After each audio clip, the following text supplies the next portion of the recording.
నేను ఎప్పుడైతే పెళ్లి చేసుకున్నావు అప్పటి నుంచి నా జీతం మొత్తం సంకనాగిపోయింది. పెళ్లి కాక ముందు జేబులో 100 రూపాయలు ఉన్నా గానీ దొరబాబు లెక్క రాజా లెక్క ఉండేటోని. ఇప్పుడు జేబులో 10,000 ఉన్నా గానీ అవి ఏమిటికి సరిపోతలేవు. ఎటైనా బయటికి పోలేదు, ఇటు దోస్తులతో తిరుగులేదు. నీ పెళ్లి కాక ముందు అయితే దోస్తులతో రాజా లెక్క తిరిగేటోని. పొద్దున్న పోయి ఏ టైంకి వచ్చినా ఎవడు అడిగేటోళ్ళు లేడు, పీకేటోళ్ళు లేడు. నీ అబ్బాయి ఇప్పుడు గుత్తంతా అటు పోతే చాలు, హలో ఏడున్నావు, ఏం చేస్తాను, ఎప్పుడు వస్తావు, ఏం తెస్తాను, నాకు షాపింగ్ తీసుకుపోతానవా, పిల్లల ఫీజులు కట్టినవా, చెయ్యి అవ్వ జీవితం. అటు ఆఫీస్ పోతే వాడు సాగుపడతారు, ఇంటికి వస్తే మీరు సాగుపడతారు. ఇక మాకు ప్రశాంతం ఉండదు అని పెళ్ళైన తర్వాత.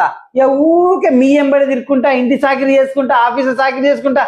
చెయ్యి ఈ అవ్వ మగ పుట్టుక మొత్తం వేస్ట్ అయిపోయింది. ఏ గండను దాపరించినావు నువ్వు నాకు మొత్తానికి. పిలిచిరా అండి? లేదే, పాటింటానవా? అవును. ఏం పాట? పెళ్ళం చెప్తే వినాలి ఆ పాట వింటున్నాండి. వావ్, సూపర్ ఉంటుంది అనే పాట అది. సూపర్ ఉన్నది, విను, బాగుంటది పాట, పెట్టుకో. ఇంత టాలెంటెడ్